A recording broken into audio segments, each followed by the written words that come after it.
Hello, इस video में हम डिस्कस करेंगे अर्थिंग ऑफ ए स्पीयर।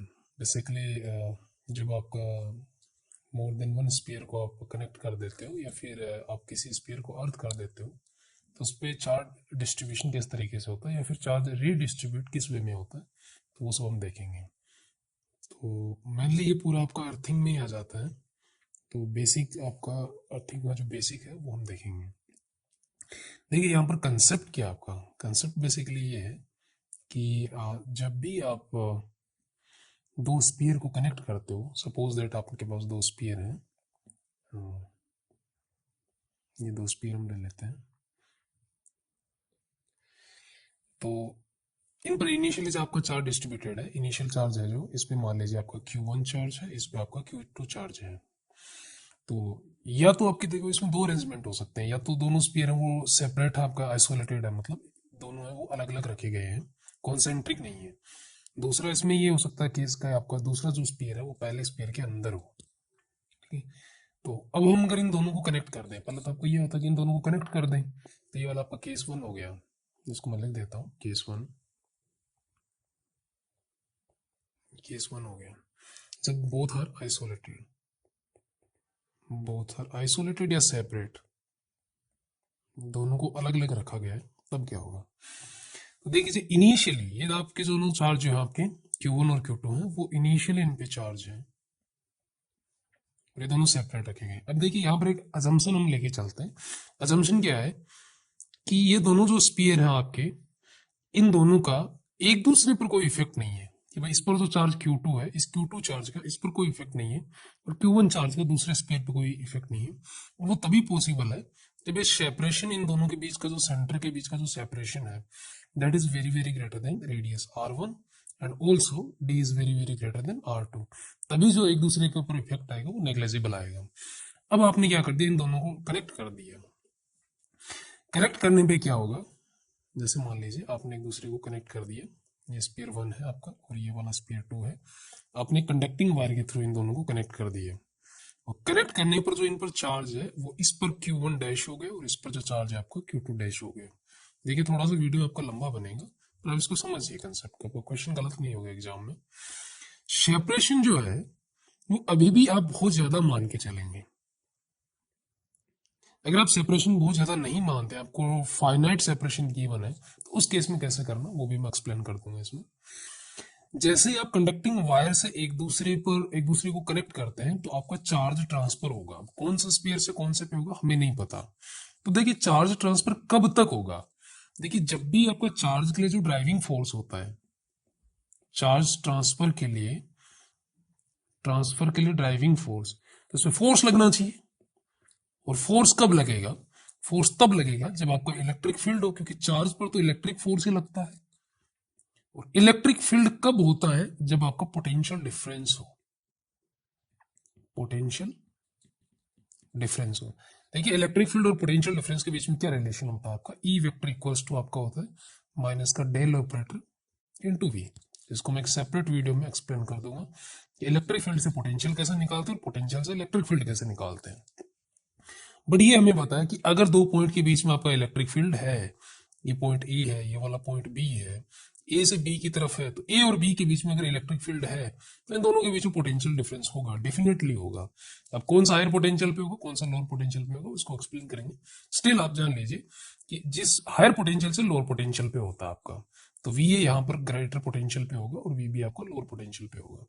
तो जब तक इन दोनों स्पीयर के बीच में आपको पोटेंशियल डिफरेंस रहेगा तब तक आपका चार्ज ट्रांसफर होता रहेगा, क्योंकि उस पोटेंशियल डिफरेंस की वजह से इलेक्ट्रिक फील्ड आएगा और इलेक्ट्रिक फील्ड की वजह से जो भी चार्ज है उस पर फोर्स लगेगा और फोर्स के इन्फ्लुएंस में इस वायर के थ्रू आपका चार्ज ट्रांसफर होता रहेगा। लेकिन जब दोनों पर आपका पोटेंशियल सेम हो जाएगा, पोटेंशियल सेम हो जाएगा, तब आपका चार्ज ट्रांसफर रुक जाएगा।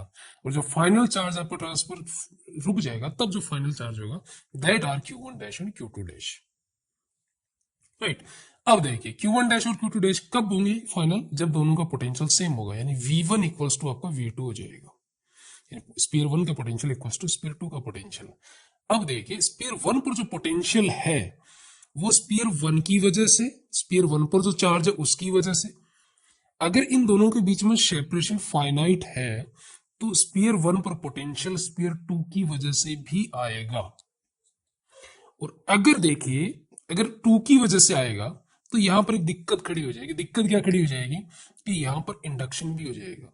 ये जो Q1 डैश और Q2 डैश है वो वायर हटाने के बाद भी आपको ये Q2 डैश है वो इधर आपका एक्यूमुलेट हो जाएगा। मान लीजिए नेगेटिव चार्ज है और ये पॉजिटिव चार्ज है। वैसे ऑल तो दोनों सेम साइन के होंगे, दोनों सेम साइन के होंगे तो थोड़ा सा बाहर की तरफ आपका ये वाला चार्ज चला जाएगा। तो देखिए आपसे नहीं पूछेगा, फिर भी आपको बोल दे कि चार्ज है वो फाइनल चार्ज आपका सिमेट्रिकली डिस्ट्रीब्यूटेड है, तो उस केस में कैसा क्वेश्चन बनेगा वो बता दूंगा। लेकिन यहां पर हम आगे चल रहे हैं कि सेपरेशन आपका बहुत ज्यादा है। तो V1 पोटेंशियल जो स्पीयर 1 पर पोटेंशियल है that is only due to charge on sphere 1। तो देखिए चार्ज इस पर जो आपका फाइनल पोटेंशियल हो जाएगा that will be KQ1 dash divided by R1 and that should be equal to KQ2 dash divided by R2, क्योंकि स्पीयर 1 पर ओनली पोटेंशियल में स्पीयर 1 पर जो चार्ज है उसकी वजह से मान के चल रहा हूं। तो एक चीज देखिए आप यहां से क्लियर हो जाएगी कि भाई K से K आपका कट गया तो आपके पास ये बन गया Q1 dash divided by R1 equals to Q2 dash divided by R2। ये तभी पॉसिबल है जब Q1 डैश और Q2 डैश का साइन सेम हो। तो एक चीज यहां पर देखिए ध्यान रखिएगा हमेशा कि Q1 dash and Q2 dash in दोनों का जो है सेम साइन होगा, या तो दोनों आपके पॉजिटिव होंगे या फिर दोनों आपके नेगेटिव होंगे। एक इक्वेशन हमारे पास बन गई, बट दो वेरिएबल आपके पास है, Q1 डैश है Q2 डैश है। तो दूसरी इक्वेशन आप कहां से सोल्व करेंगे? दूसरी इक्वेशन आप सोल्व करेंगे कि भाई टोटल चार्ज कंजर्व रहता है, तो इनको कनेक्ट करने से पहले इन दोनों पर कितना चार्ज था, एक पर था Q1 दूसरे पर था Q2, और कनेक्ट करने के बाद इन दोनों पर चार्ज कितना हो जाता है Q1 डैश और Q2 dash. Net charge in दोनों का मिला के चार्ज विद साइन आपका कंजर्व रहेगा। तो पहले चार्ज आपका कितना था? पहले चार्ज आपका था Q1 प्लस Q2। देखिए ये जो Q1 प्लस Q2 है इन दोनों को विद साइन पुट करेंगे, विद साइन। मान लीजिए आपका Q2 नेगेटिव है तो माइनस Q2 पुट कीजिए, आपको विद साइन पुट कीजिए, ठीक है, equals to Q1 dash plus Q2 dash. ये आपके पास होगी इक्वेशन नंबर 2 सॉरी। ये जो चार्ज है Q1 प्लस Q2 इसको मैं एक नाम दे देता हूं Q नेट, ठीक है, दैट इज नेट चार्ज। अब देखिए आप इक्वेशन 1 और इक्वेशन 2 को सोल्व करेंगे तो आपके पास ये आ जाएगा Q1 डैश आ जाएगा R1 divided by R1 plus R2 into Q net. ये रेडियस के प्रोपोर्शनल आ जाता है। और Q2 डैश इक्वल्स टू आ जाएगा R2 divided by R1 plus R2 into Q net. अच्छा इसको सोल्व आप कैसे करेंगे? अब यहां से Q1 डैश को देखो ये पुट करेंगे आप, Q1 dash equals to Q net minus Q2 dash, और इसकी वैल्यू Q1 डैश की वैल्यू आप इक्वेशन नंबर 1 में पुट कर देंगे। तो इसकी वैल्यू आप इक्वेशन नंबर 1 में पुट कर देंगे, आपके पास ये रिलेशन आ जाएगा। अब देखिए यही रिलेशन आपका यही हम यूज करते हैं जब आपको याद करो स्पेरिकल कैपेसिटर पे चार्ज डिस्ट्रीब्यूशन देखते हैं। तो स्पेरिकल कैपेसिटर पर उसकी कैपेसिटी चार्ज होल्डिंग कैपेसिटी किसके प्रोपोर्शनल होती है? रेडियस के प्रोपोर्शनल होती है। कैपेसिटी स्पेरिकल कैपेसिटर की आप लिखते हो 4 pi epsilon not into R। ये कहां से आती है? देखिए हालांकि वो पोटेंशियल डिफरेंस से करते हैं। तो फाइनल जब चार्ज आप इन दोनों पर इक्वल करते हैं तो अब देखो फाइनल चार्ज आपका रेडियस के प्रोपोर्शनल भी आ जाता है। क्यों? Q इक्वल्स टू आप लिखते हो C डेल्टा V। तो भैया आपका Q1 by Q2 equals to ये होना चाहिए ना C1 delta V1 divided by C2 delta V2। तो यहां से हम देख पा रहे हैं कि देखो Q1 बाई Q2 जो है ये आपका रेडियस के प्रोपोर्शनल आ रहा है, यानी ये कैपेसिटर के प्रोपोर्शनल आ रहा है। तो इक्वेशन आपकी एक्चुअल में इतनी है, वो तभी पॉसिबल है जब आपको डेल्टा V1 और डेल्टा V2 कट जाए। और ये कब कट सकते हैं? जब आपके दोनों इक्वल हो। तो सीधी सी बात है इन दोनों का पोटेंशियल आपका इक्वल हो जाएगा।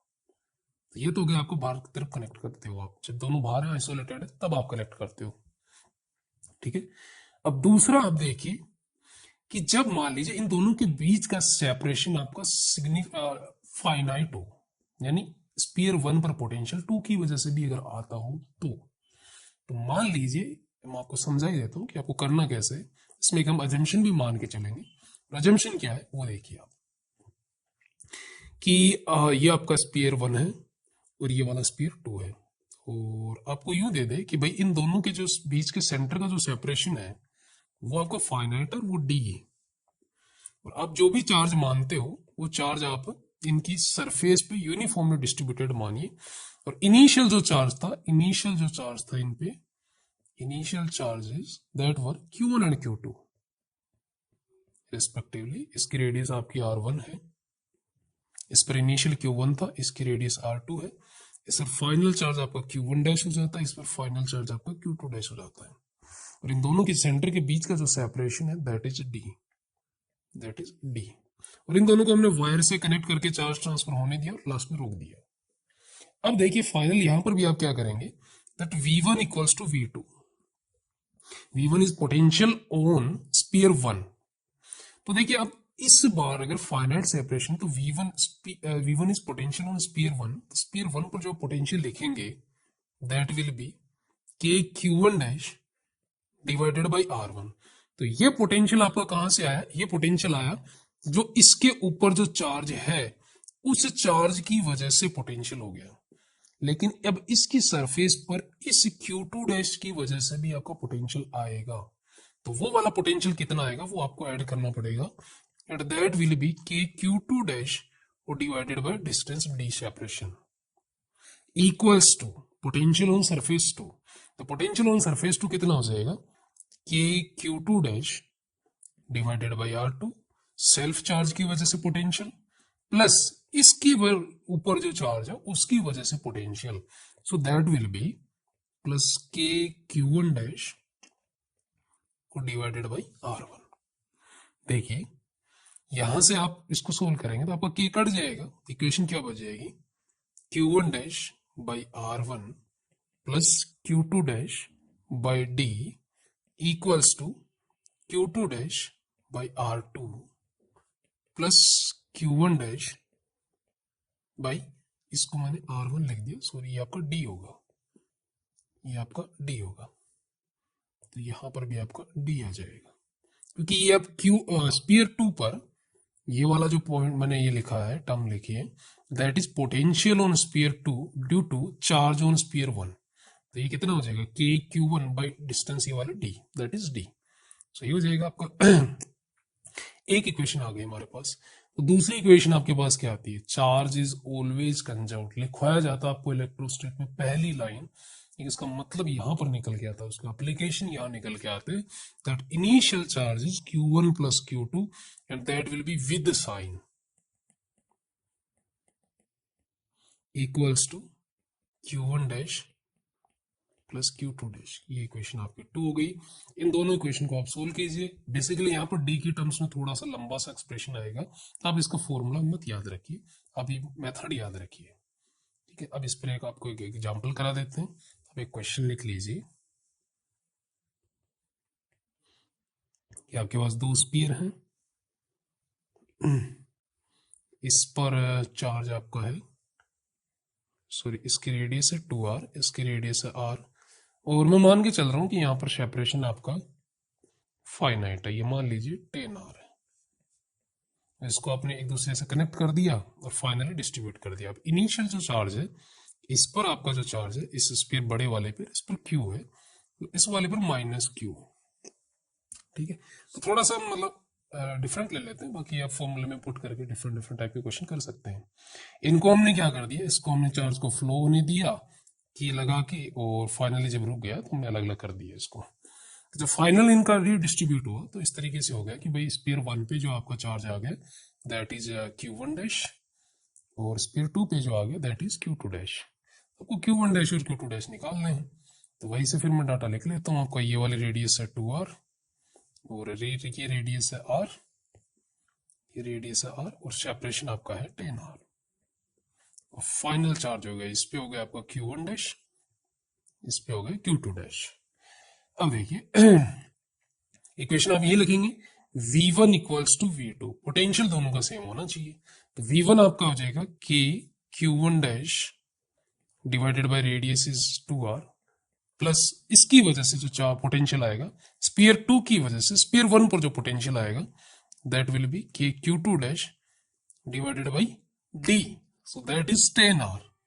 और मान के चल रहे हैं कि चार्ज यूनिफॉर्मली डिस्ट्रीब्यूटेड है, Q1 डैश और Q2 डैश इन दोनों की सरफेस पर यूनिफॉर्मली डिस्ट्रीब्यूटेड है। अगर यूनिफॉर्मली नहीं होगा तो आप कैलकुलेट नहीं कर पाएंगे इसको। Equals to potential on sphere 2, तो potential on sphere 2 will be due to charge on sphere 2, due to charge on sphere 2 plus potential due to charge on sphere 1। तो चार्ज ऑन स्पीयर 2 की वजह से आप लिखेंगे कि Q2 dash by radius R plus sphere 1 पर charge की वजह say that is Q1 dash by 10R। अब देखिए इसमें आपका नीचे से R तो कट ही जाएगा पूरी इक्वेशन में और K भी आपका कट ही जाएगा पूरा, तो नेट इक्वेशन आपके पास क्या बच गई, Q1 dash by 2 plus Q2 dash by 10 equals to Q2 dash by 1 plus Q1 dash by 10। अब इस Q1 डैश को इधर ले आइए, इसको आप इधर ले जाइए, तो आपके पास क्या बच जाएगा भाई, इधर आप लाएंगे तो Q1 डैश कॉमन आ जाएगा, ब्रैकेट में आपका 10 LCM आ जाएगा, 5 माइनस 1 दैट विल बी 4, तो इक्वल्स टू आप उधर ले जाएंगे इसको, तो उधर कितना हो जाएगा, उधर आपका हो जाएगा 19 Q2 डैश बाई 10। ठीक है, अब देखिए अच्छा मैंने दोनों की चार्ज Q और माइनस Q ले लिया था, चलिए चलिए चलिए एक काम करिए, इनके चार्ज आप डिफरेंट ले लीजिए, इस पर आप 2Q ले लीजिए।